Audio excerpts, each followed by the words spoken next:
Hello again, everybody, and welcome to episode 30 of going through a 1971 Topps Vending Box from Series 2. We're down to just that many cards left. We try to go through a pack a little more each time. Last time in episode 29, we got a Rod Carew and a Willie Stargell. Here are some of the cards in those first about 400 that we've gotten so far, some of the highlights. And then today, what we're also going to do is go through the top 10, maybe a little more, second baseman of all time. Here's some of the best of the rest that I've got out. From some cards I was looking through there. I don't know, other than in factory sealed sets, I don't even have like a Altuve or a Dustin Pedroia, which I would have put those guys out there too, but I'm more into vintage, so I don't even have those guys. We have done the top shortstops before. Here they were in order. Honus Wagner was the number 1. Those were my top 12. And then just another little thing I want to bring up today is something on Baseball Reference. It's kind of cool. They came out with this immaculate grid. This was today. They come up with this where you've got a, the row and column, get a guy in there that matches those things. And what you try to do is get, pick guys that other people don't pick, so you get low percentages, and then you get a score. This one today, I got a score of a 10. This was a few days ago. Got a 3. And those were some of the guys I picked. Where you had to, that day was a lot of teams, so you got to pick a guy who played on both the Pirates and the Royals. In that first square, that's Jackie Hernandez, who's got a 71 card. Actually, a 71 card is on the Royals, and he played in the World Series 71 with the Pirates. So just kind of a little cool thing to bring up. Been enjoying watching some of the videos. You guys went to the National. Very cool, all the stuff, Collector's Dream. Mangini collection and a lot more are putting out. Has been a lot of fun to watch. But with that, let's grab our about pack's worth here and see who we get today. So we start out with that. This is the last card in the series. John Ellis. Larry Boa. He's got a 1970 card that is like a Phillies rookies card.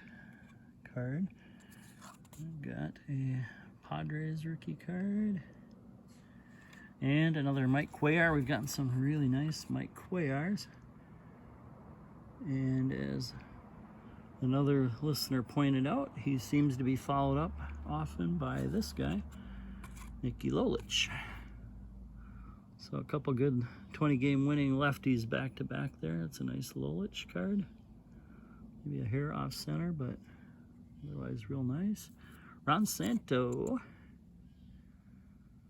Santo's one of those cards that there is only a pop of 1 in a 9 or higher for PSA. This card is probably too off center to get into that range, but still a nice card. Mike Andrews, this one's well centered. Nice black borders, nice corners. This little corner of the box, we've had some nice edges, nice corners on our cards. We got a Billy Martin. The card looks real nice. We've gotten a few pretty nice Martins. Maybe not perfect on that bottom corner. Jerry Royce. Well-centered card. Nice corners. Another real good card here. And as always, our Gilgaritos are way off center. Every one we've gotten out of this box, and this is, I think, the 5th. They've all been quite a bit off center. So what did we get there? We got 6 and 5, 11 cards. So one more than a pack. All right, with that, let's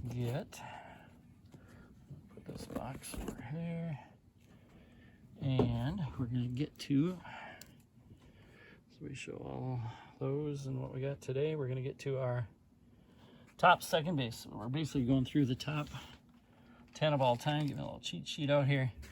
And I'm just gonna lay down a 15, 14, 13. So there's my number 15. My number 14 guy. I should get this where I can actually lay it out. So 15, 14. It's my number 13. It was not in the Hall of Fame. Number 12. Number 11, another non-Hall of Famer, Negro Leaguer, Newt Allen. And then we're going to go to 10. We'll talk about these guys a little bit more. So 10 is a guy who, this is an 1887 Old Judge card. They said he's the best second baseman of the 19th century. Bid McPhee, I'll put him over here. He played his whole career, 18 years, with the Cincinnati Red Stockings.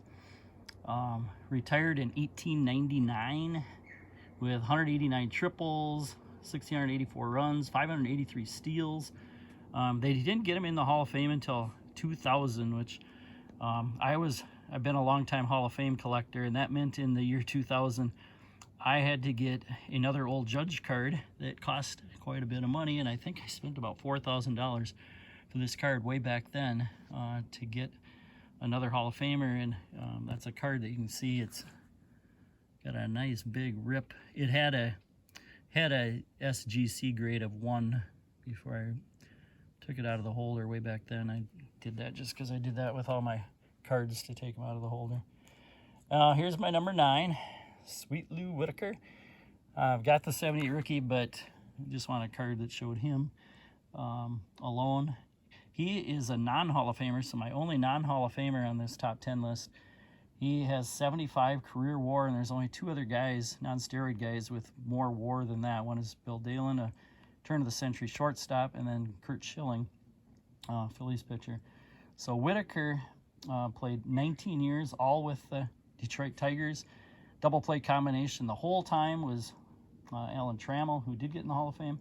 Whitaker's kind of downfall is he never had that real big year, that MVP year, or close to an MVP year. He was just real consistent his whole time. But he did finish with 2,369 hits, 244 homers, 143 stolen bases, won 3 Gold Gloves, won a World Series in '84. His OPS plus was over 100 all but one of his years. Hit 20-plus homers 4 times. So just a good all-around player. Number 8 on my list is another Detroit Tiger, Charlie Gehringer. Finished with 84, almost 85 WAR. This is his 38 heads-up Gaudy card, which I think is a pretty cool set. They called him the Mechanical Man. Played for the Tigers for 19 years. So our first 3 guys here, we got a guy who was 18 years old, one team, and then 2 with 19 years old, one team. The rest of these guys aren't going to be like that. Gehringer was a really good offensive player, but also a decent fielder as well. He had 320 lifetime average, 2,839 hits, won the 35 World Series. When he was playing barnstorming ball, Satchel Paige said, he's the best white batter I ever faced, which I thought was a pretty good plug. So number 7 on my list, Martin Dihigo. And we featured him a little bit before when I went through Cuban players. This is his 46-47 Carmelo Deportova Cuban card. Dihigo was a kind of like an Ohtani player. He was played multiple positions. Second base was probably his most common, so that's why I put him here. He was also a really good pitcher. Hit for good power and average. Led leagues in both average and home runs in different years. His best year was in the Mexican League in 1938 when he won a batting title at 387 and also was 18-2 with a 0.90 ERA as a pitcher. He's in 5 Hall of Fames, the American, the Cuban, Mexican, Dominican, and Venezuelan. And he's on my list because I know he's hard to compare with WAR and stats and stuff, but he was just, by a lot of contemporaries, that said he was one of the best players they ever saw. Al Campanis, who's a Dodgers GM, saw a lot of baseball in different leagues, said that, quote, "The best ball player I've ever seen in my lifetime is Martin Dihigo. After Dihigo, I'd say Roberto Clemente and Willie Mays." So with that kind of endorsement, putting him up there, he must have been pretty good. Buck Leonard also said he was the best player that he ever saw. Number 6 on my list, and I'm not going to talk a whole lot about him because my whole episode 29 was about Rod Carew. This is my favorite ball player growing up. 81 WAR. This is 68 Topps card. First that just showed him. Then we're going to go to my number 5, Nap Lajoie. Now we're getting to guys with over 100 WAR. He was a turn of the century player. Really good hitter, competent fielder. Played first with the Phillies, then the A's, and then when he was traded to the Cleveland Broncos, became so popular that they changed their name to the Cleveland Napoleons, or the Naps. So only big-time player or big-time team, I think, who had their name named after a player. He was that good and that popular. When he retired, then they became the Indians. His first year with the Naps, or it actually wasn't with them, it was before that, back with the A's in 1901, he hit .426. He also won a Triple Crown that year. He won 5 batting titles. He was the 3rd person ever to get to 3,000 hits. And I'll show, yeah, I guess I've got one of them out here. This was one. Cap Anson, and the other is over here, Honus Wagner. Those were the first 2 to get to 3,000 hits. All right, next on the list, number 4. And I'm just going to put him up on top here. My number 4 guy is Jackie Robinson. I love that card. It's his 48 leaf, 49 leaf probably, but initially was titled as a 48 card. Short career, just played 34 games with the Kansas City Monarchs, the Negro Leagues in 45, and then 10 years with the Brooklyn Dodgers. And in that short amount of time, still compiled 64 WAR. He got MVP votes his first 7 years with the Dodgers. He won the MVP in 49, and that year he hit .342 on base, .432, slugging .528. Also led the league in stolen bases and sacrifice hits. And he was also good on the defensive WAR side. He overall led the league in WAR 3 times in those 10 years, 49, 51, and 52. Dodgers were kind of so-so before Jackie, and with Jackie in those 10 years, he played in 6 World Series, won it in 55.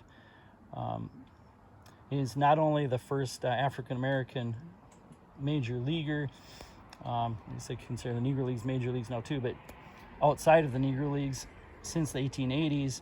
But he also was the first black major league TV analyst, the first major corporation vice president of a company chock full of nuts, and he helped desegregate hotels, restaurants, was active in the civil rights movement. He had to retire at age 37 because of just the toll that diabetes was taking on him. And that was the time he went to work for chock full of nuts. The Dodgers actually traded him to the Giants, but even before that, before even told him, he had decided to retire. So amazing man, amazing career. His wife, Rachel, another amazing person, former professor, nurse, and is still alive at age 101. And I know had been coming to all the Jackie Robinson Day stuff up until recently. You know, with Jackie, there's lots of books out on him that I've read. There's quite a few movies. And I was listening to a podcast, Mike Moynihan's, the other day, interviewing a 13-year-old Liam, who's a big-time collector. He's got a podcast of his own. What's it called? Junior Baseball Fanatic 12 is the name of it. But he was talking about his favorite player is Jackie Robinson, which was just cool to hear somebody that young into Jackie. And he got that just from, reading history. I coach, a lot of kids, and it is hard to get kids into the history of baseball, into watching baseball. They love playing the show, and they love playing baseball, but getting into the history and stuff, so a whole different thing. So that was cool to hear. All right, let's keep going. Number 3 on the list, Eddie Collins. 124 WAR we're up to here with Eddie Collins. Over 3,300 hits, 424 lifetime on base, 333 average, 741 stolen bases, MVP in 1914 with the Philadelphia Athletics. Also won a couple later in his career, 1923 and 24, and that's battling Babe Ruth at that time. He was a real good defender. The first part of his career, he was on that 1919 Black Sox team, but he was not one of the guys who threw games, so he got to keep playing. This is his 1909 American Caramel card. Eddie still holds the all-time record for sacrifice hits, more than 100 more than anybody else with 512. Probably wouldn't have been sacrificing a guy like that these days. After his playing day career, he became a GM, signed for the Red Sox, signed guys like Ted Williams. All right, keep going. Joe Morgan is next. And got his rookie in cards with the Astros, but he is known with the Reds, so I want to show a cool card with the Reds. It's his 75 Topps there. Another 100 WAR guy. Bill James rated him as the best second baseman of all time, so I'm kind of downgrading him to number 2. But he's a guy who the Reds were good. They've been in the World Series, but once they got Morgan, they just took off. Won a couple World Series. Morgan was in 8 straight All-Stars with him. He was MVP of both those World Series champ years. This was the 75 year, and then also 76. He had on-base percentages 466 and 444 those 2 years, which is unreal.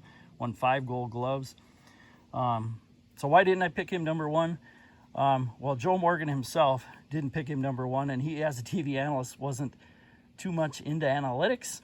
And he said, oh, how could I ever be better than a guy who hit 358 in his career, who hit over 300 homers, did all these things? And that guy, who I'm going to go ahead and pick as number 1, and maybe he's not better than Morgan, but he's got a cooler card. It's Rogers Hornsby.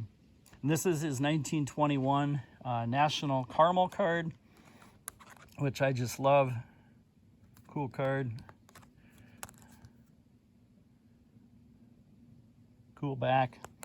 Hornsby played in the 1915 to 37, had 127 WAR, which is the most for any second baseman. Had 2,930 hits, 301 homers, 358 lifetime average, 434 on base, and a 577 slug. He won 7 batting titles, 2 Triple Crowns, 2 MVPs, and one of his years that he wasn't an MVP, and I think they just didn't have an MVP year. Not sure what happened that year, but he won the Triple Crown with 42 homers, 152 ribbies, and a 401 average. Slugging percentage was 722. Just unreal. He also had another year where he hit 424, 1924. And that's the first year he did win an MVP. He had 6 years of over 10 WAR, and then also a 9.9 and a 9.6 to boot. Late in his career, he couldn't retire, so he had a few years of not being that good. He couldn't retire because he was into horse racing, and he had a bunch of debts, so he had to keep playing. But other than that, they said he didn't drink, didn't smoke, didn't carouse, but he was a gambler, and a lot of his teammates didn't really like him a whole lot. But he was a really cool, really good player, and a nice card. So there you have it. My top second baseman. I was going to show just the Jackie back. Cool card. Eddie Collins back. Some of these old cards are kind of cool to look at the backs. Nat Blazovic back. Get the Dehigo back. And we'll show the Behringer back. And the Bid McPhee, just a blank back. All right, that's all I got for you guys today. Thank you very much for watching, and hope to do this again next week. Take care.